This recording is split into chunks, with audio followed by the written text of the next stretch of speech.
Hey guys, welcome to a new episode of Hallmark Heartbeats, a podcast all about Hallmark movies. I'm your host, Camille, and again, I'm joined by my friend Kayla, who's hosting with me for the next couple of weeks.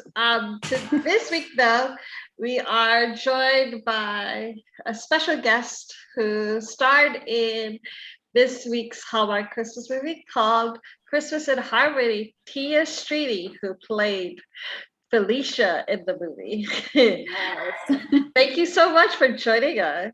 Thank you for having me. I'm loving the Christmas tree in the background. I'm ready for Christmas, so props to you. Yeah, I haven't even gotten my Christmas decorations out yet. That actually never came down from last year. I had COVID and I had some long haul symptoms, and I was just like, tree's days up, bye. I think that's okay, because I had the idea of maybe having a Christmas tree, and then every time a season comes around, just decorate it according to that season. In the summer, have little sailboats, and that's a way to keep it up all year round and make it fun. Why not? That actually sounds like a good idea. Who says Christmas trees have to only be for Christmas? Exactly. Yeah. Exactly. But anyway, we both love this movie. The only critique that we really had was there wasn't enough singing. I honestly wanted a sister act kind of movie, where it wasn't a musical, full-on musical where they had singing conversations, but we wanted to see the choir and the auditions and see y'all progress with to getting better kind of thing. Of course. And we had that. I remember the shooting days so vividly. And we sang a lot. We had the full songs, we got the lyrics and everything. And so there was a lot of singing during the shooting. But what actually makes the film, makes it into the film in the final edit is a different story. So I don't know if, there will be a way to get, some outtakes or bonus footage. I think it would be great because there's some really great songs. And just to hear the whole song, I think a lot of people would enjoy it, especially for the holiday season. So I agree. Yeah, we were talking about that with when we did the discussion, which just released this morning. Yeah. And we were like, that would be a cool thing for them to do, is release a song on Spotify or something like that, because people would eat that up. Especially I saw in the comments, people were like, I love the music. So I loved Ashley's song, the Christmas Star. The Christmas Star, yes. I was like, I loved it.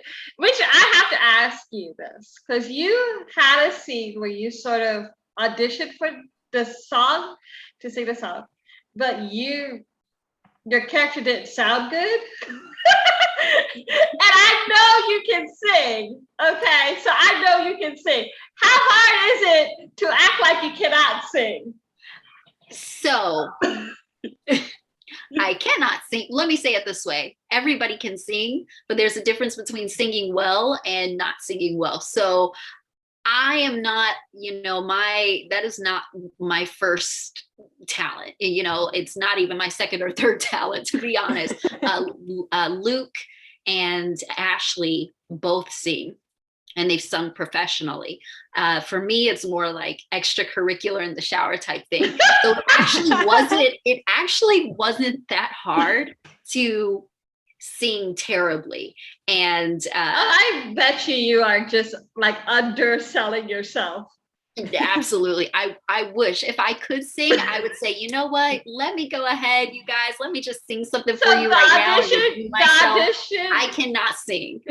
So the audition that they had of you, the audition clip of you, wasn't you singing? No, it wasn't, but I was singing. There was a track overlaid, but I was singing that's why it matched up so well, because I can do that for you. Because that was it. That wasn't difficult for me, because I really could not hit those high notes. Even when I do sing, I'm not really a soprano or fall anywhere in that range. So that was cake for me. And I tell people, because I do edit video, and when you have to fix the audio, it's harder than people realize. It really is. So yeah, it's a lot of work. And so just people complaining about certain things like the audio and the video, it's harder than you think to put it in sync. So no, I can imagine. And I have a lot of respect for people that do all the behind the scenes work. And, I had to go in and do some, some ADR and looping. And, I had to do it in a studio because I was working on something else at the time. So I had to do it in a different studio. And so to get all these different, ADR clips or however you call them back to whoever's doing the final edit, they have to work with all that, sync the sound. There's different, acoustics depending on where I'm filming versus where Luke was filming or recording his. So there's a whole lot that goes into it. And, nothing may be perfect, but yeah, hopefully the next time around, everything will sync up a lot better for, the next film like that. How was it working with Luke James? I mean, the guy is hot. Sorry. And you had a couple of scenes where you were hugging him and everything. I was like, I just want to know what it felt having him in your arms and hugging him, because he's very good looking. He's a total sweetheart. Of course, he's very handsome, but he's extremely down to earth, very personable. And he and we are both, he's an only child and I'm an only child. So he is a prankster. So work with him, you never knew what kind of prank he was like coming up with. So you might turn a corner and he may pop out and scare you, or he would do this thing where he would pretend to fall and we'd say, "Oh my God, are you okay?" And he's like, "I'm just kidding." So he's just like, he's a total prankster. And it really, on some days that were very long and draining, he really got the energy back up again. And it was a blast to work with him. And we actually had a scene together, just the two of us. Pretty quick scene where we were walking through a holiday or a Christmas store, Christmas shop. And that scene didn't end up making it, along with a lot of other scenes that I read in the script that didn't actually make it into the film. But we really bonded and we had some great talks, and he's just a really great guy with a beautiful heart. And how was it working with Ashley? And Ashley was amazing as well. She is extremely professional. Working with her, I would just sit back and watch. I learned so much from her because she goes in, she's ready to work, and she has fun at the same time, but she also zeroes into her role, and she's just a consummate professional. So watching her it was encouraging to me, and it told me, okay, I really need to continue to step my game up, because these are some heavy hitting actors that I'm working with. But we were all, by the end of the shoot, we were like brothers and sisters, playing tricks on each other, laughing. I remember a moment where we were filming in Mama's house, and we were upstairs in one of the rooms waiting for our scene, and all the lights were off, and we were just playing songs from like the 70s and the 80s, all of us just in a room vibing together. And I'll never forget that moment. Well, I'm gonna assume that you're a Destiny's Child fan. I'm a survivor. Hey. So how, this question's gonna pop up. How was it working with Michelle? So I only saw Michelle for a very brief second during her scene. She had her own trailer, so they brought her out only when they needed her for her scene. Yep. And so I saw her for a brief moment. She was friendly to everybody, smiling. And I'm sorry, I forgot. I did see her in the makeup trailer. And as soon as I walked in, she was like, "Hi, beautiful." And I'm like, "Oh my God, Michelle Williams calling me beautiful. You're beautiful. What? Wait a second." And I had to keep it, y'all, I had to keep it together. I was like, "Hi, how are you?"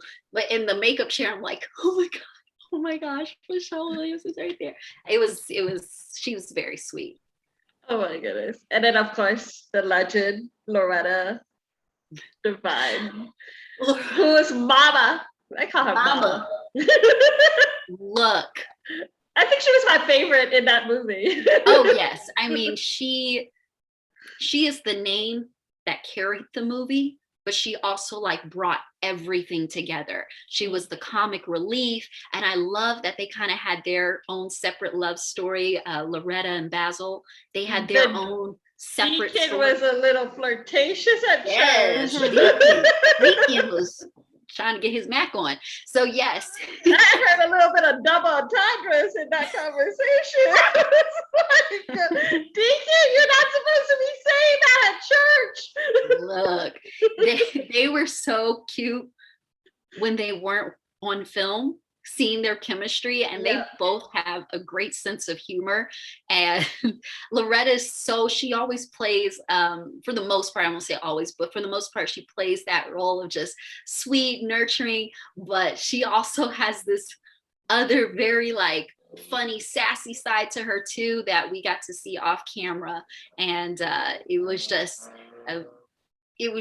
kind of, it was legendary to just be there and meet her. And she's very wise. She's got a lot of industry knowledge, and she was very open about sharing that with us. And so I really appreciated that, because in this industry, a lot of people like to hang on to what they have and just say, you guys figure it out. I had to figure it out, so you figure it out. But she just was very open. Shared her knowledge. That's good. Mm-hmm. Okay, so we got through the fluff. Now let's get serious. How you? This is like, I think, the first whole black cast of Hallmark. I don't think I've ever seen a movie quite like this in Hallmark. How does it feel to be part of that history? And I'm sure you've seen probably some of the negative reactions from it. How do you zone out the negative as well? I feel it's an honor to be a part of a project like this. I know we had 1.55 million views, which was for that week anyway, it was the most number of views that a film on TV got during that week, if I'm not mistaken. So that was just kind of mind-blowing. I was expecting it to do well, but I didn't think that many people would tune in. And so it just shows you that there's an audience out there that's interested, and to keep pushing for that, because there are people who will watch if you give them the content. Now, I did see some people saying, Hallmark, please start trying to stuff these type of films down our throat. And it wasn't just our film, but other ones. Like, we don't want to see biracial love stories, and, stop forcing Black traumas down our throat. Yeah. And honestly, if that's how people feel, if you're entitled to your opinion. However, we are living in a different time, in a different age. And if you can't keep up, then you're going to get left behind. And I applaud Hallmark for taking the move in this direction, even though it's 2021, but better late than never. I applaud them for doing that. And I hope that the fact that many people tuned in to watch our movie, and that there was a lot more positive feedback than there was criticism, I hope that will be enough of a push for them to say, you know what, next year we have to add even more, not just African American, but all minorities. I would love to see, an Asian love story, Hispanic, Native American. Like, let's diversify. Diversity and inclusion is huge right now. And I think it would only lift their network up. I know some people were saying, oh, well, I'm going to go over to this other network. Well, so be it. But there are plenty other people that will actually watch Hallmark that never watched them before because they didn't feel represented in their films. And that's what's important to me. And so to be a part of that groundbreaking move it's like history. We actually started a Facebook group. Because I need to join this group. Yes, I'll send you the link. But I just got so tired. I'm gonna get emotional, but I got so tired of like being silenced when I wanted to celebrate movies like Christmas in Harmony or Christmas in My Heart, where they were like in Christmas in My Heart, they were talking about Black people here. They were talking about discrimination. Yeah. They were talking about lack of representation. They were not doing fluffy in that movie. Yeah. They were like straight out serious and stuff. And I got called racist by an admin for trying to ask Black people in the group how they felt having that conversation on a Hallmark channel, which never happened in like the 30-some years of its existence. Right. You know what I mean? And so I was just like, screw this. I'm going to start my own group that's all about highlighting these stories and the movement that has started. And actually something that I see you liking a clip of me talking with Antonio, but you talked about Native Americans. They did a movie a couple of months ago called Journey of My Heart or something. That was the very first movie that had Native American characters in the movie, a prominent role. Right. And I interviewed 2 of the Native American actors who was part of that movie as well. So it's something that I've been trying to do, is at least highlight the diversity and highlight we're now, and like you said, it's about damn time. Yeah. Yeah. And I'm grateful for you to even do that, because I know you kind of stick your neck out there and you open yourself up to hatred and verbal abuse, and I can't even imagine. So I do, and I can speak on behalf of my castmates, because I know they would feel the same way. We appreciate you doing that, and anyone that works with you and helps run that page and any forums. We appreciate that. And I'm hopeful for the future. I'm excited for what's to come with Hallmark Films, and hopefully this will even reach other networks, because we still have there's a lot of traction to be made still. You look at it and it seems like, oh yeah, I see, this group on this show and on this show, but honestly, when you take a look at the full picture, we're still very underrepresented as minorities. We're underrepresented in film and television. Yeah. I mean, I'm disabled. I haven't seen we're both disabled. We haven't seen really a disabled my person. disability is very invisible. Hers is very physical and very, very visible. I'm in a wheelchair. Yeah, she's in a wheelchair. But I have it's still epilepsy. all real. It's all very real. And I'd like to see disabled stories.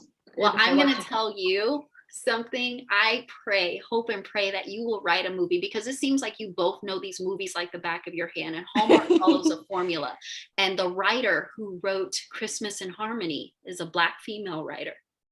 And I looked at her IMDb when I found out I booked the role, just to see what some of her other work is like. And I believe this was her first feature film, or at least that had been picked up by a network. So that also encouraged me. Like, if you want to see stories, write them. And at the right point, at the appointed time, they will get picked up. So if it's a story highlighting someone with, with this background, disability, or that background, or this disability, that's a story that I feel like Hallmark would be hungry for those stories now, especially. And it's just a matter of getting the content to them. So I hope that maybe if you feel inspired at some point. And not only that, but like seeing Hallmark highlight, like the foster care system. Camille went through the foster care system. I was raised by a single father. So all these things that are now coming into these movies that weren't there before. Because I'm like, they have both parents, and I don't see that in my life. So but seeing the single fathers through some of these more recent movies, I'm like, that was my childhood. It was just grandma and dad, and that was it. And so seeing it, that's, for me, I might be a white girl, but for me, my life was different. Right. So. Yeah. Everyone deserves representation, and I'm just glad that they finally are getting that. Took 20 some years, but we're getting there. Like I said, better late than never. Right. But do you want to do more Hallmark films? I would love to. Since I was probably in my early teens, my mom and I would, there was Hallmark movies that we would watch. And I remember telling my friend Maya, who's also an actress, I said, I want to do Hallmark movies. And she's like, me too. That's going to be our thing. And I was so happy to tell her that I booked this movie because we've talked about this for years. And I'm into wholesome content that's also real at the same time. And I like that Hallmark just embraces that even now more so than ever. So I pray that the door. Maybe your friend could do Hallmark too. Yes, I'm hoping. She's away teaching Korean overseas right now, but when she gets back, she wants to jump into the whole acting thing again. But if that door opens next year to audition for another Christmas film, count me in, because I had a blast. It was hot outside. It didn't feel anything like Christmas time, and that was okay. Yeah, you guys filmed in like August, right? And in Wilmington, North Carolina. Humid, sticky, hot. I'm in South Carolina. I know what this weather is like down here in the South in the summertime. It's humid, it's sticky, it's hot, and you will sweat. Oh yes. So imagine how did you keep your hair? That's another reason why I kept it curly, because if it was straight, my hair would just balloon out. It would look terrible. Yeah. So it was better that it was curly than straight. Oh my God. Yeah, no. That's why I wear my hair in a ponytail during the summer, because that's all you can do with it. Yeah. Oh my gosh. I live in Hawaii, so we don't even get snow here. It gets humid here, and then when we do get snow, it has to get cold. Right. Really cold in order for it to stick. Otherwise, it's just one of those things. It'll snow for a little bit, then it melts in like 20 minutes and get back to normal. It'd be sludge. Sludge. Yeah. Or ice, which is worse. Yeah, we get ice. We get ice storms. Yeah, I lived in Baltimore, and we had ice was the worst. Like you'd be happy to see snow, but if it is it cold enough for it to stick, but it turns into ice, then you're like, that's worse. Yeah, it's dangerous. And then you walking outside, if you don't pay attention, it will take you out. We almost got into a car accident one time driving on a patch of ice that we didn't see. It was the scariest thing. We were on a main highway, right? We were on the main road or whatever. And the car started spinning, and I you know the saying, you see your life flash before you or whatever. Yeah, life was flashing. Oh God. Oh no. That's why I don't drive during those storms, but my father has this 4-wheel drive SUV, and it does pretty well. So you need 4-wheel drive. If you're going to be in any type of ice, you need 4-wheel drive or advanced 4-wheel drive, something, because.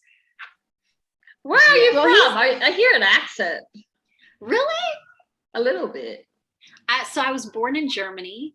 Wow. And then I moved to the States with my mom, and we lived in Maryland for a little bit. Then she got a scholarship to go to school in North Carolina, so we moved there. Then I went to Michigan State, and then I moved to LA. So maybe you're hearing a little bit of whole bunch of everything.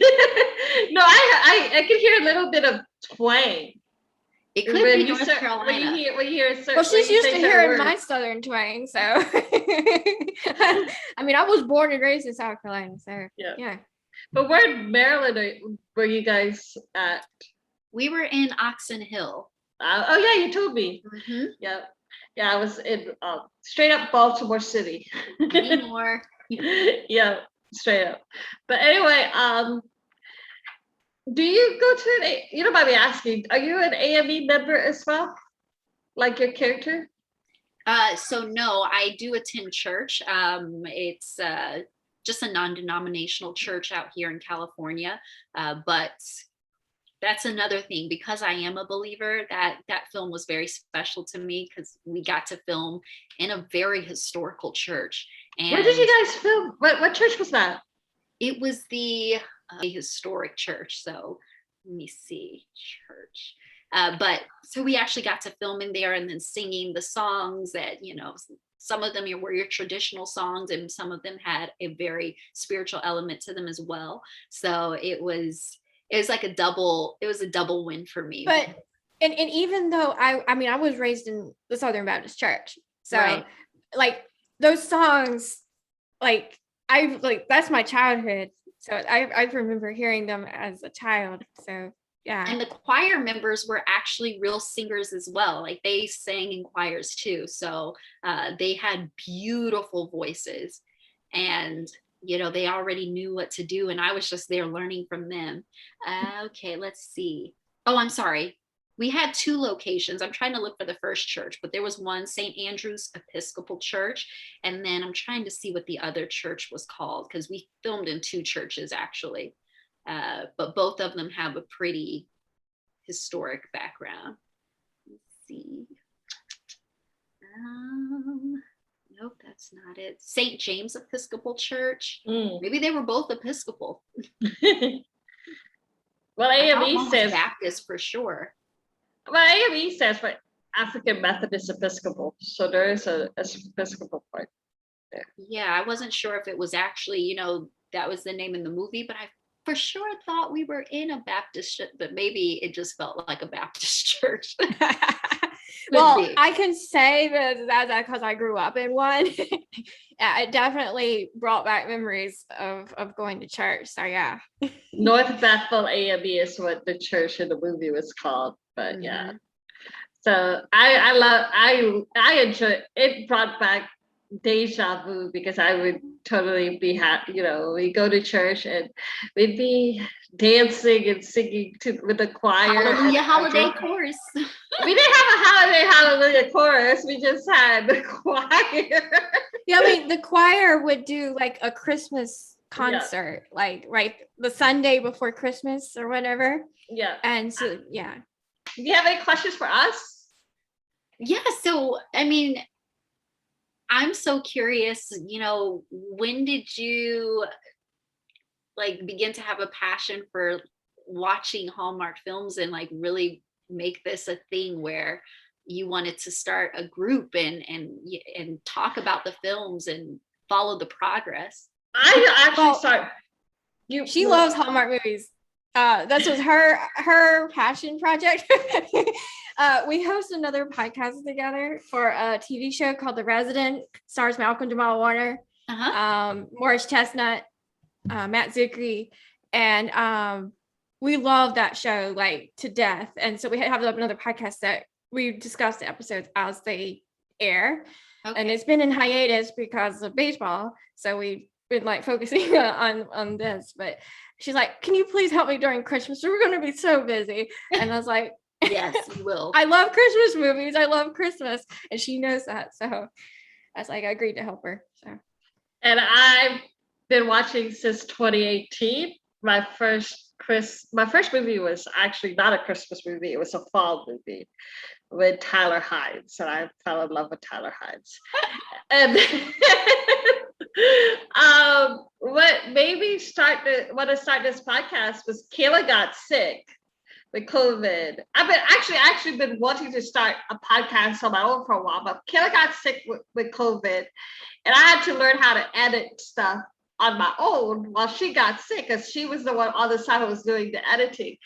And so in the process of me learning how to edit because she got sick, I was like, okay, this isn't hard. I can do this. I took back over editing the other podcast once I recovered. Yeah. But yeah, during the weeks that she was it was 5 to weeks. do it, I had to do it too and stuff. And then I actually did not at first start the podcast with the purpose of highlighting POC or whatever, but I noticed that nobody was highlighting the POC Right. or highlighting diversity or highlighting progress in Hallmark or whatever. So I was like, you know what, I'm gonna do it because I'm a person of color. I'm finally seeing stories on this channel that I love that is representative of my childhood and representative of finally having actors that look like me, that look like my foster parents, etc. in needs and stuff like that. So I was like, well, I'll take that role of highlighting it, and celebrating it and stuff. But I've always been an advocate for representation and equality. I mean, when I started watching Hallmark, I was like, oh, why are they all white? You can't exactly. If you watch Hallmark long enough, that question pops up in your mind at some point. Right. Because you see, like, there's nobody that looks like me, and then you're like, oh well, maybe we don't fall in love like that. Yeah, exactly. You start to get this idea that gets ingrained in your subconscious, whether you know it or not, that you just think, oh, this isn't for me, but I can watch it and enjoy it and fantasize. But like, it's like, wait a second, no, we all have a story. Yeah, exactly. So and then I also started noticing that all of their POC characters were relegated to best friends or concierge. You know what I mean? So I was like, well, I actually got in trouble with one of my podcasts because I did call out Hallmark for doing just that. And I coined the phrase minority erasure, even though my friend told me you need to find another way to say that, because I called out Hallmark for hiring white passing people of color to play white characters, ignoring their cultural identity. And they've done this for years. They did it with Meghan Markle. She did a Hallmark movie where, of course, Meghan is Black, but her sister, her whole family was white, so, which by definition is white. They did that with Katrina Law, who was Taiwanese. They did that with Julie Gonzalo, who was Hispanic. She's from Argentina and stuff like that. They never recognized their cultural identity in any way until like 2020, really, when the old CEO left and stuff. So yeah, and I got in trouble. Hey, but if you don't take the risk, I mean, somebody's got to speak up. Somebody's got to be bold enough to say something. That's the only way, we make progress. So I kudos to you, honestly. Yeah, I actually called out one of the writers for the movie that whitewashed Katrina Law. She was like, hey, look, I agree with you. I'm not even right. Once the writer writes it and sends it off, it's like kind of out of their hands to a certain degree. Yeah. So but thank you so much for joining us. Oh my gosh, thank you for having me. And I really do. I hope, I don't know if you have a passion for writing or anything like that, but maybe there's a story in your heart that you would write one day, and I'll push for it to get out. Before the podcast being started, I was a TV review writer. So she wrote a lot. I wrote a lot of TV reviews. I just gave it up because I had to have surgery and everything. I was like, the podcast is going to be easier for me to deal with while I'm recovering from surgery. And it actually is easier for me to deal with while I'm working full time. So I was like, yay, it's just way more easier. Right. I'm sure. Well, you never know. I hope that door will open. We could definitely use more stories. Well, thank you so much. And we had fun today, and I had a blast. Thank you. I was hoping you would sing. My Christmas star. I cannot sing. Girl, that does not. You act like you were gonna sound like really, really bad. That didn't sound bad. Yeah. cannot sing. So I'm going to leave that to the true singers, Luke and Ashley and Tia and all of them. They can sing, not me. Right.